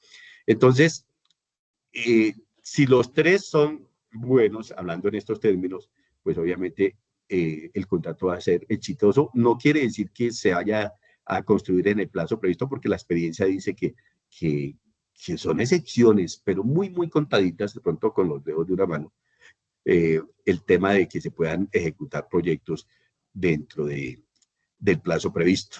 Incluso hemos tenido casos de procesos administrativos en donde contratos de mínima cuantía en las direcciones territoriales, algunos no se ejecutan, pues por las razones que correspondan, pero no se ejecutan.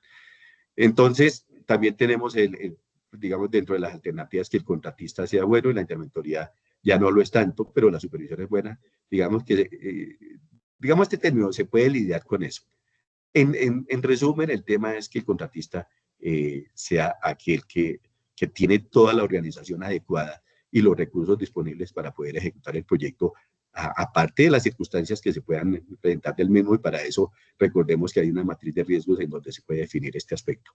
Segundo, adelantarán las gestiones necesarias para el reconocimiento y cobro de las sanciones pecuniarias y garantías a que hubiera lugar. Esto ya lo entendemos perfectamente a qué se refiere, y lo mencionábamos un poco en el resumen de la resolución de delegación de funciones. Recordemos que también está la función en el decreto 1292. Entonces, mire que todo está encajando perfectamente y es consecuente todos los documentos que hay en el instituto en relación con este tema.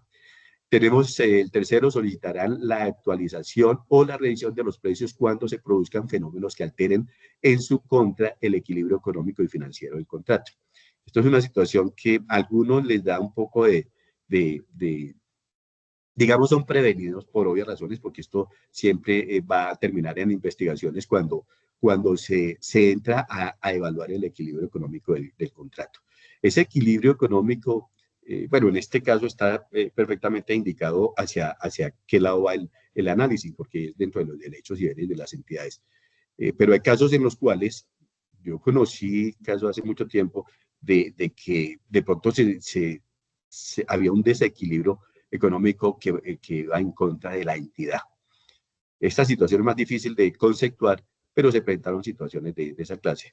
Tengo, por ejemplo, una experiencia en el año, eso fue tal vez en el 99, 2000, que había un contrato en ejecución que era la pavimentación de 1 kilómetro, y resulta que estaba previsto para 3 meses, se cumplieron los 3 meses y nunca se pudo avanzar de la colocación de la subbase granular o de la terminación de la colocación de la base granular más exactamente, y el tema era por un mal concepto técnico aplicado por la interventoría, en donde al final se demostró que el problema no era el contratista o de sus equipos para la compactación o el material que no fuera a cumplir, porque todo estaba, digamos, previamente aprobado en cuanto a la calidad de esos materiales, y entonces el tema era de una arcilla expansiva que había, que cuando hicieron la construcción, digamos, la primera parte que era la subbase, que era la que estaba allí al instituto, digamos, lo que contratamos nosotros fue la terminación. Entonces, era una arcilla expansiva y eso, digamos, en semanas anteriores al inicio del contrato, pues llovió mucho y produjo un efecto, digamos, que no permitió que se pudiera ejecutar el contrato adecuadamente, teniendo el contratista a disposición de todo. Entonces, en eso, pues, hubo reclamación del contratista y esa situación se resolvió en la ejecución del contrato. Digamos que las condiciones en ese momento facilitaron eso, pero en particular la toma de decisión del jefe, de la subdirectora, en ese caso se denominaba la construcción.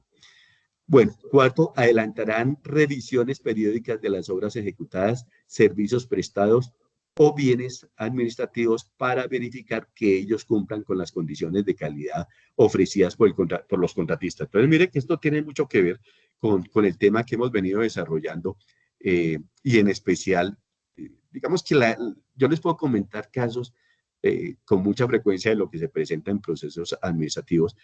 Tenemos un caso actualmente que es un contrato que se tenía previsto pavimentar 8 kilómetros, entonces había la opción de que se pavimentara pues, con pavimento rígido, pavimento flexible, y pues se tomó la decisión de hacerlo en pavimento rígido. A propósito de pavimento rígido, yo he visto en algunos escritos de ingenieros en donde hablan de concreto rígido.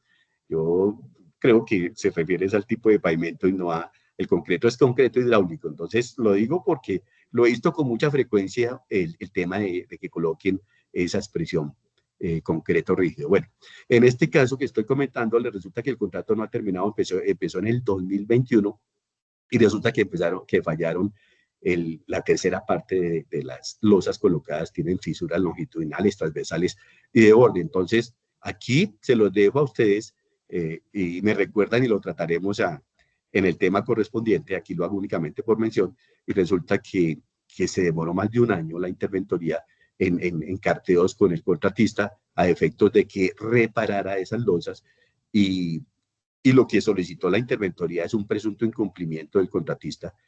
Se los dejo como interrogante, de pronto alguien me puede dar la respuesta dentro de 8 días en cuanto a cuál es el concepto que ustedes creen, si aplica incumplimiento del contratista, en este caso sería incumplimiento parcial teniendo en cuenta que el contrato no ha vencido. Estas situaciones, si a cada uno de ustedes se le presentará, ¿ustedes qué harían? Como dice la canción de Diego Verdaguer, ¿usted qué haría? Entonces se los dejo ahí. Entonces, bueno, seguimos en numeral 7, no veremos el 5 y el 6.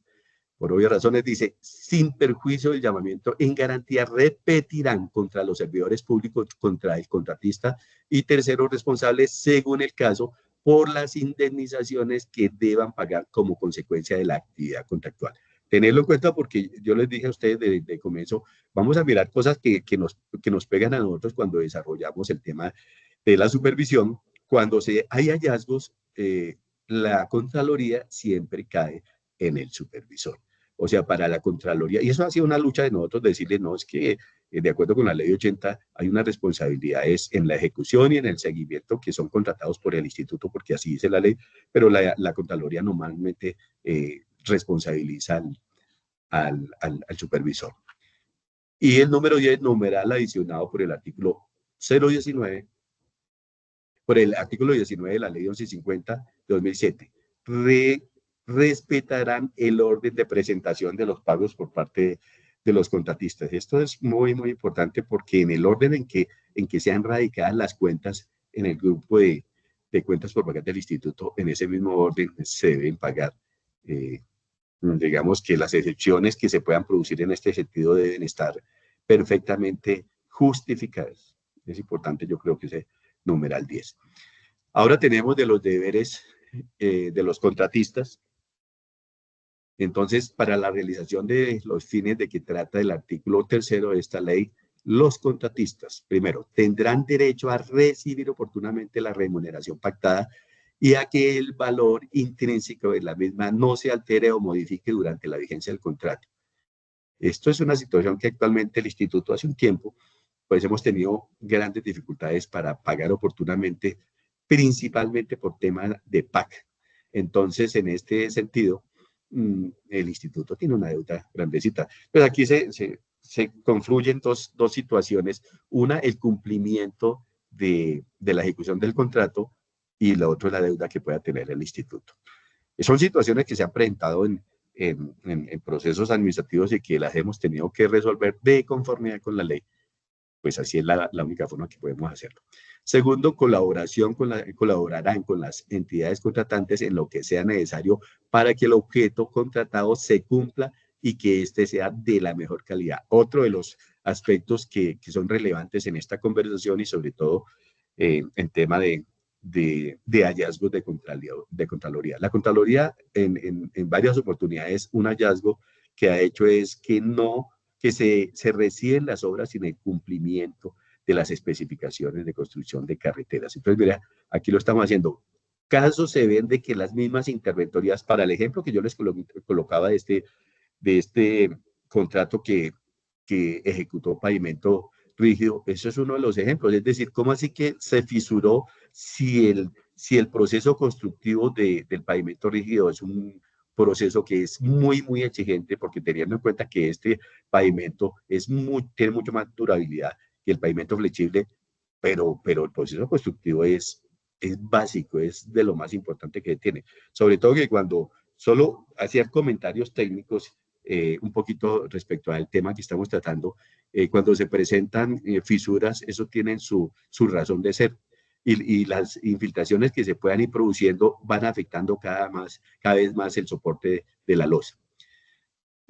Tenemos ahora el quinto: no accederán a peticiones y amenazas de quienes actúen por fuera de la ley con fin de obligarlos a hacer u omitir algún acto o hecho. En esto también, en procesos administrativos se ha presentado situaciones de estas características, y en eso pues hay unos trámites y unas gestiones que debe hacer el contratista, la interventoría y la misma entidad. Estos son situaciones de fuerza mayor que pueden incidir directamente en el rendimiento, en el cumplimiento de la ejecución del contrato, pero que se tienen que evidenciar y para que lo tengan en cuenta. Esto tiene unos trámites específicos. Ahora miramos el artículo 6 de la capacidad para contratar. Pueden contratar, se pueden celebrar contratos con las entidades estatales, las personas consideradas legalmente capaces en las disposiciones vigentes. Entonces, aquí vamos a mencionar esas entidades a contratar, hacer una exposición, aunque vuelvo a comentarles, en la ley 80 se tiene definido en cada uno de los numerales que vamos a ver, digamos, con quienes se puede contratar. Para los efectos de esta ley, se entiende por cabildo indígena, eso está definido, como les comento, en la ley, Consejo Comunitario de las Comunidades Negras, formas o expresiones organizativas, organizaciones de base de comunidades negras, organizaciones de segundo nivel, son asociaciones de consejos comunitarios, formas y expresiones organizativas y organizaciones de base que agrupan más de 2 inscritas en el registro único de la Dirección de Asuntos para Comunidades Negras. Recordemos que el instituto ha venido haciendo convenios con algunas de estas digamos, entidades, como lo define ahí la ley, en este sentido. Ahora tenemos consorcio, unión temporal. El consorcio, unión temporal, pues son digamos, se aunan esfuerzos, como dicen los convenios, para que 2 o más empresas, personas naturales o jurídicas se presenten a una licitación o concurso de méritos, y obviamente esto tiene las definiciones en la ley 80 de por qué es consorcio y por qué es unión temporal y cuál es la diferencia entre los dos y qué es lo que implica en un momento dado cuando se haga una sanción o se aplica una multa o en el caso extremo se llega a una caducidad en caso de que se haya presentado un consorcio de unión temporal. Están las asociaciones de cabildos indígenas y el Consejo Indígena. El párrafo primero, los proponentes indicarán si su participación es a título de consorcio o unión temporal. ¿Por qué? Por lo que les acabo de mencionar. Es decir, es diferente desde el punto de vista de la sanción si es consorcio o si es unión temporal. Ahora vamos a ver algunas de las inhabilidades e incompatibilidades para contratar.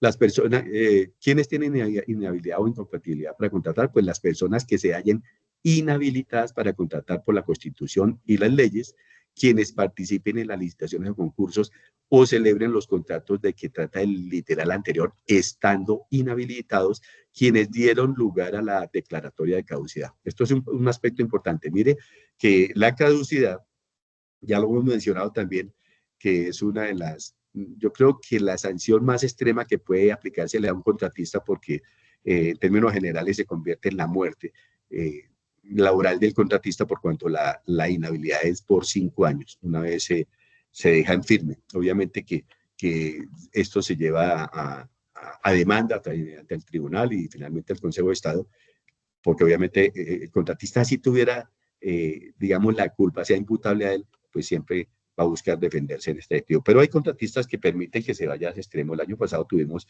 un caso de una caducidad. Esto es muy difícil para la misma entidad evaluarlo y darle trámite, pero pues por el extremo y lo que implica, la sanción que implica esa caducidad.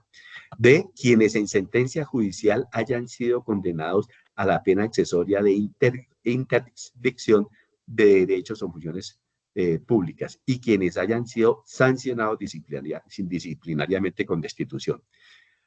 Miramos aquí el artículo 9 de las inhabilidades e incompatibilidades sobrevinientes. Es importante tener en cuenta este aspecto, sobre todo para efectos de lo que haya que hacer en relación cuando se presente una situación de estas al contratista. Entonces, tenemos en el parágrafo primero, dice, cuando la inhabilidad sobreviviente sea contemplada en el literal J del numeral 1 del artículo 8 de la ley de 80, o cuando administrativamente se haya sancionado por actos de corrupción al contratista, no procederá la renuncia del contrato a la que se refiere este artículo. La entidad estatal ordenará mediante acto administrativo motivado la cesión unilateral sin lugar a indemnización alguna al contratista inhábil. Mire que es importante tener esto en cuenta, sobre todo por una manera como se produce esa cesión, en este caso unilateral. Recordemos que en los contratos usualmente la cesión al contrato está contemplada y obviamente la entidad lo aprueba o no, pero digamos que en procesos administrativos hemos visto casos en los cuales se supone que, bueno, en teoría la cesión al contrato se hace para garantizar su ejecución, teniendo en cuenta que el cedente tuvo o ha tenido algunas dificultades para cumplir con su obligación contractual. Pero se han dado casos en los cuales el cesionario también incumple y entonces, a pesar de que esto es propuesto por el contratista y aceptado por la entidad, pues no se cumple con la filosofía de la ley en ese sentido, de que se acepta la cesión del contrato para garantizar su ejecución. Artículo 9A, efectos de la declaratoria de cesión unilateral del contrato. Entonces, en firme el acto administrativo que ordena la cesión unilateral, lo que hablamos en el numeral anterior, del contrato por actos de corrupción, la entidad que la haya declarado deberá compulsar copias a las autoridades fiscales, disciplinarias y penales para la investigación de su competencia. En esto, un poco el comentario que yo les hice en relación con ese municipio que a su contratista le declararon extinción de dominio. Miren todas las consecuencias que se generan.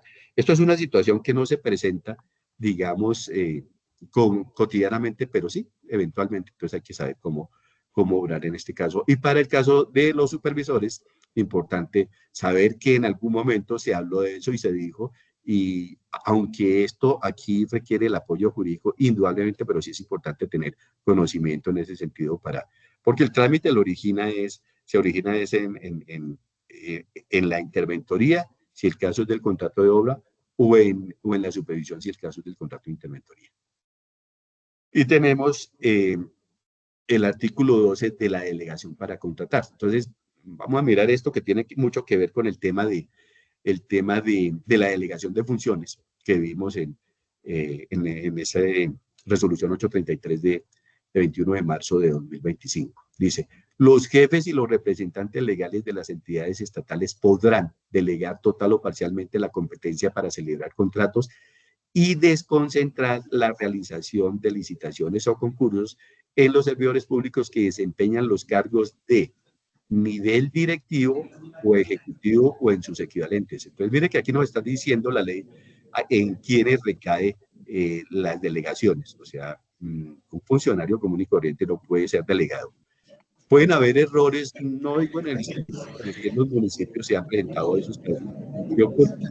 A ver si se abrió por ahí un micrófono que quiere que alguien hable, pero lo vamos a dejar hablar ahorita más tarde.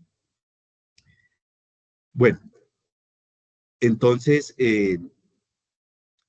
supe de un caso, y que eso fue al Consejo de Estado, en donde declaran una caducidad, un municipio declaró una caducidad al contrato, y cuando va al Consejo de Estado, hay una cosa rara, me parece, en lo que yo observé y leí, y es que eso fue al Consejo de Estado, sobre todo porque el tema de la caducidad es demandado en un tribunal y después depende de lo que, de la decisión del tribunal, pues si es aceptada por el contratista, pues ahí muere, o si no va al Consejo de Estado. Y el Consejo de Estado en una de sus evaluaciones dijo que la persona que emitió la resolución no tenía la facultad, o sea, no había sido delegada. Entonces, esto ocurre. Alguien diría, eso ocurre en otro país, no en este. No, estamos hablando que ocurrió en un municipio. Hay que tener mucho cuidado con eso. Entonces, en ningún caso los jefes y representantes legales de las entidades estatales quedarán exonerados por virtud de la delegación de sus deberes de control y vigilancia de la actividad precontractual. Entonces, miren, interesante esto, que tiene muchísimo que ver con lo que hemos hablado en todo en los temas que hemos desarrollado en estas 6 sesiones que ya en este momento, pues creo que llegamos a la parte final y quedamos en estos 10 minutos para cualquier observación, complementación que puedan realizar ustedes en esto. Entonces, nos quedamos en ese artículo 12 que me ha parecido, pues a mí me entusiasma mucho estos temas que estoy desarrollando. Espero que ustedes también. Bueno, entonces quedo atento a cualquier observación que puedan realizar respecto a este tema tratado y los anteriores que hemos venido desarrollando, que vamos avanzando cada vez más en el sentido de poder llegar a lo que muchos están esperando, que todo el curso es interesante, pero hay una parte que es neurálgica, diría yo, que es lo que tiene que ver ya con cómo realizar la supervisión en el Instituto Nacional de Vías. Entonces, quedo atento. Me dice Julio que había una pregunta. Una pregunta en el chat.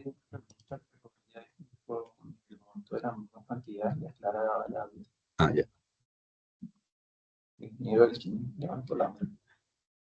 Uy, el ingeniero Elkin ya me está asustando porque está participando mucho.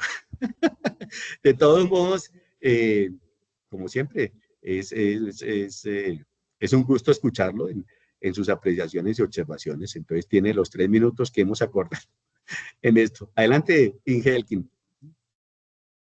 Bueno, primeramente, un buenos días para todos. Gracias por la oportunidad. Felicitar al ingeniero Humberto por su magistral exposición a la escuela corporativa.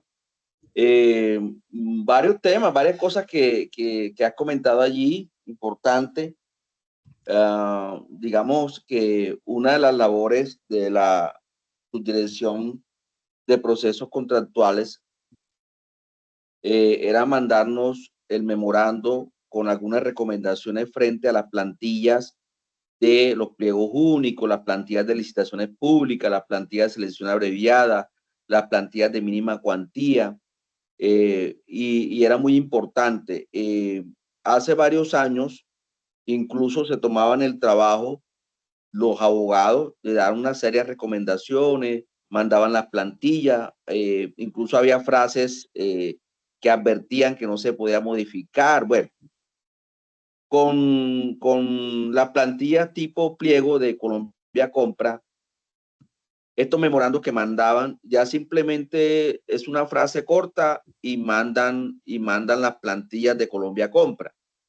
¿Qué sucede allí? Y hemos sido muy críticos, pero también a la vez muy constructivos con la subdirección de procesos contractuales en el sentido de que hay parámetros dentro de las plantillas tipo de Colombia Compra, parámetros técnicos que deben ser definidos, pero también parámetros financieros, como el tema del anticipo, el porcentaje del anticipo, el tema de garantías.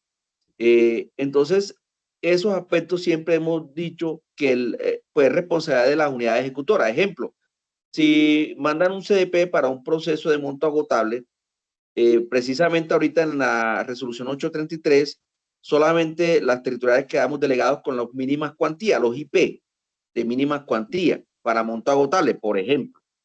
Entonces allí hay una serie de parámetros técnicos, financieros, jurídicos, que la unidad ejecutora siempre debe darnos las directrices.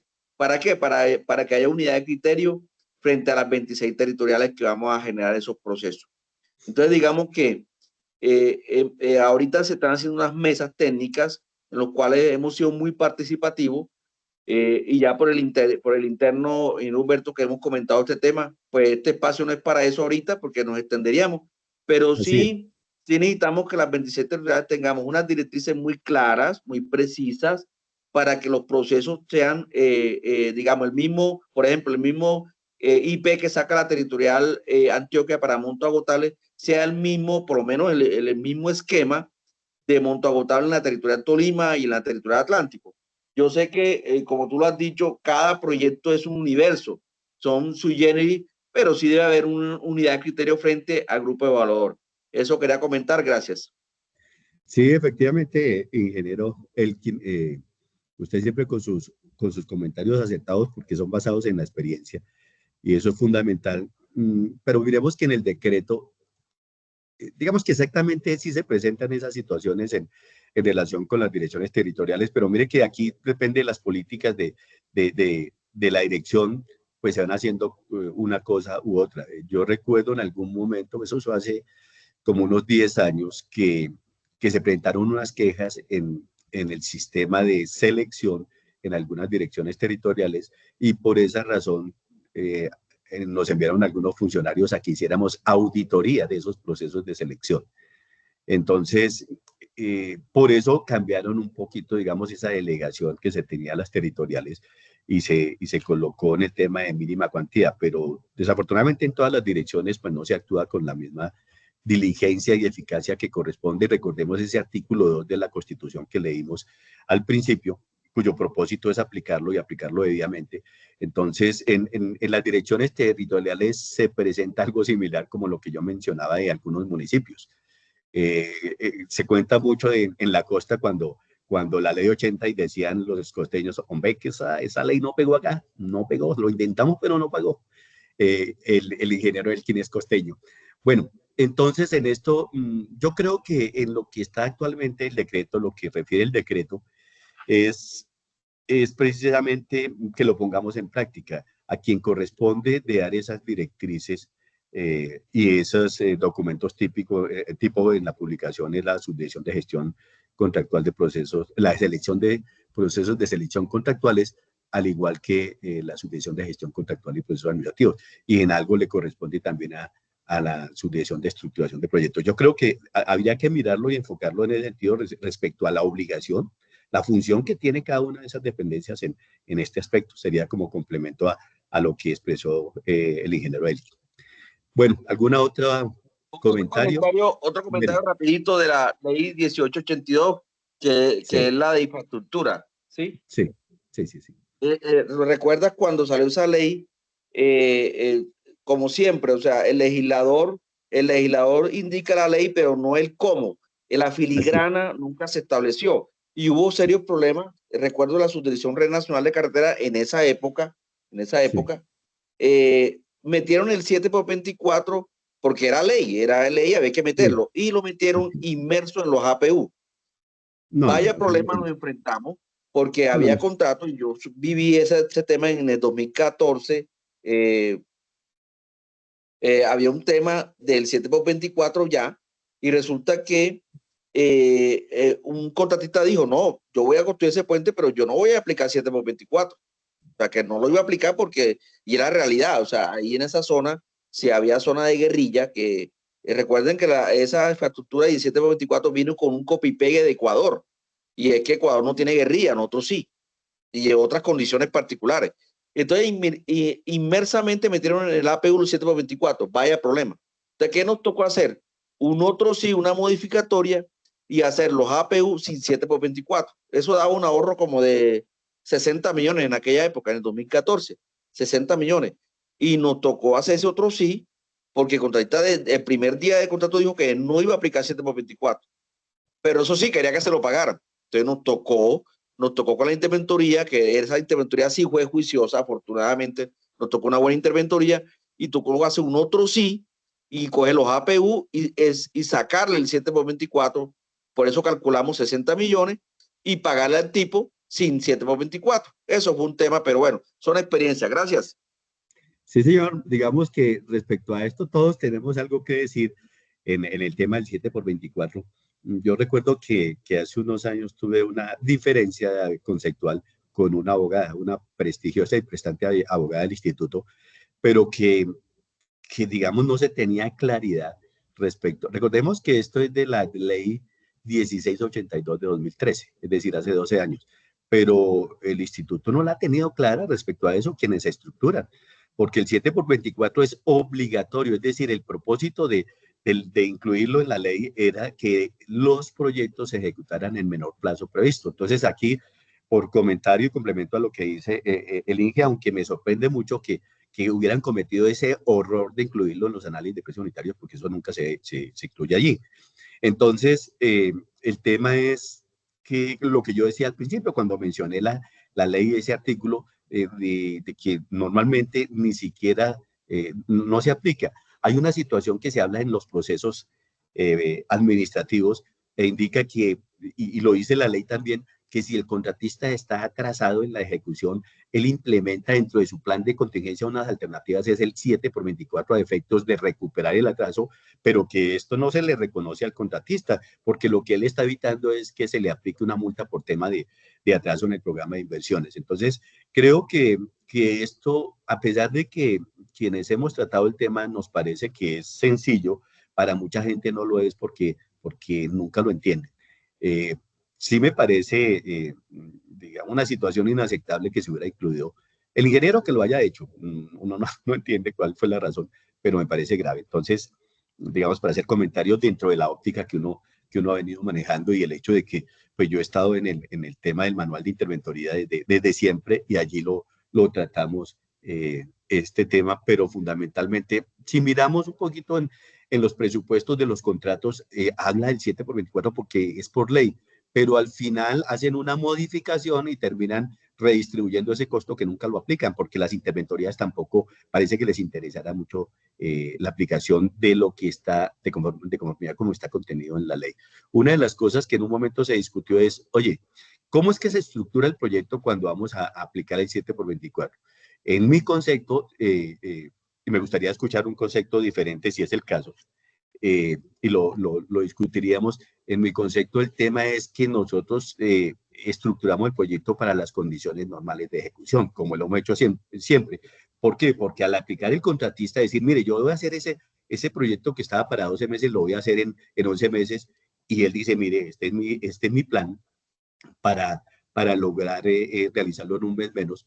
Obviamente quiere decir que él va a utilizar 3 turnos, lo mismo el equipo hay que mirar cómo lo manejan, porque pues un abogado puede decir, cualquier abogado dice, no, pues eso es lo mismo, que la utilización del equipo es la misma, porque a lo largo del proyecto el tiempo de utilización va a ser igual, pero no es lo mismo utilizarlo a las 24 horas que 8 horas al día o 6 horas al día. Hay que tener un poco de experiencia respecto al tema y de cómo es que se ejecutan en los proyectos la utilización de equipo, porque el equipo, pues cada quien lo debe cuidar. pero sí, estamos de nuevo de acuerdo, dije Elkin. Bueno, no sé si hay otra, aunque hoy empezamos un poquito más tarde, pero trato de cerrar siempre en el tiempo previsto, pues por respeto de todos aquí, pues tuvimos algunos inconvenientes técnicos, pero bueno, de pronto el desarrollo de la charla ha sido interesante, lo digo yo, me gustaría que usted lo dijera, pues lo dijo ya el ingeniero Elkin en este sentido, y si hay algún otro comentario, pues lo escuchamos, o si no, pues continuaremos, le cedo aquí la palabra al doctor Julito para el cierre de esta sesión. Entonces, quedo atento.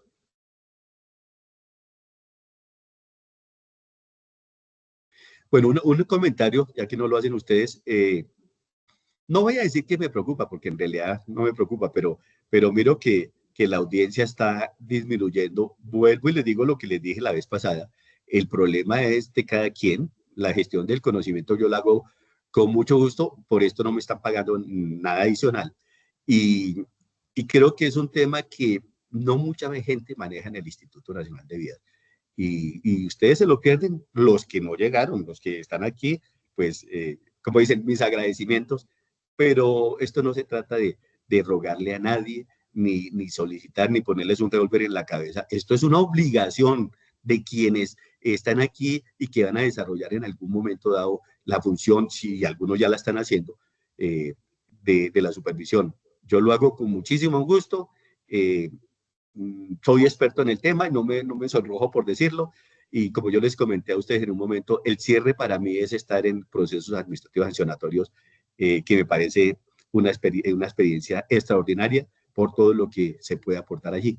Entonces, lo que estoy diciendo es dándoles un poquito de tiempo para lo que alguien que levante la mano, pero si no la levantan, entonces aquí le cedo la palabra al doctor Julio para que les haga los últimos comentarios en este sentido. Bueno, Mauricio, lo vi alzar la mano. Elige Mauricio. Ingeniero, no era para hacer ninguna pregunta, gracias. Gracias, listo. Ok. Ahí preguntar un número donde nos podamos comunicar con el ingeniero. En chat. Que la respuesta es... Bueno, buenos días para todos. Pues ustedes por el correo lo pueden encontrar al ingeniero y lo pueden escribir. No sé si él tenga de pronto algún inconveniente en darlo, pero por ahí lo pueden conseguir al ingeniero. Ahí le están diciendo que muchas gracias por compartir su experiencia en el ejercicio de la supervisión. Doris, listo. Entonces, pues damos la sesión de hoy finalizada, siendo las 10:05 de la mañana, y los invitamos a continuar con su participación para la próxima semana. ¿Cuál es el correo? Aquí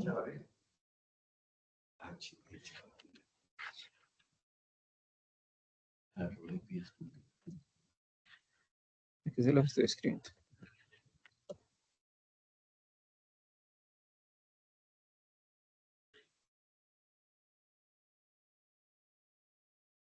Julio, ¿cómo estás? Antes de terminar, para todos, como ha dicho el ingeniero Humberto, estos espacios son de retroalimentación.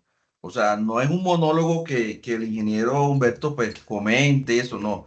Yo meto la cuchara y hay tantas cosas que yo quisiera decir, pero pues el tiempo me limita. Pero es un espacio para que también pregunten, retroalimenten, cuestionen. Porque es que el tema del 7x24 es un tema, mejor dicho, es un tema para un foro aparte.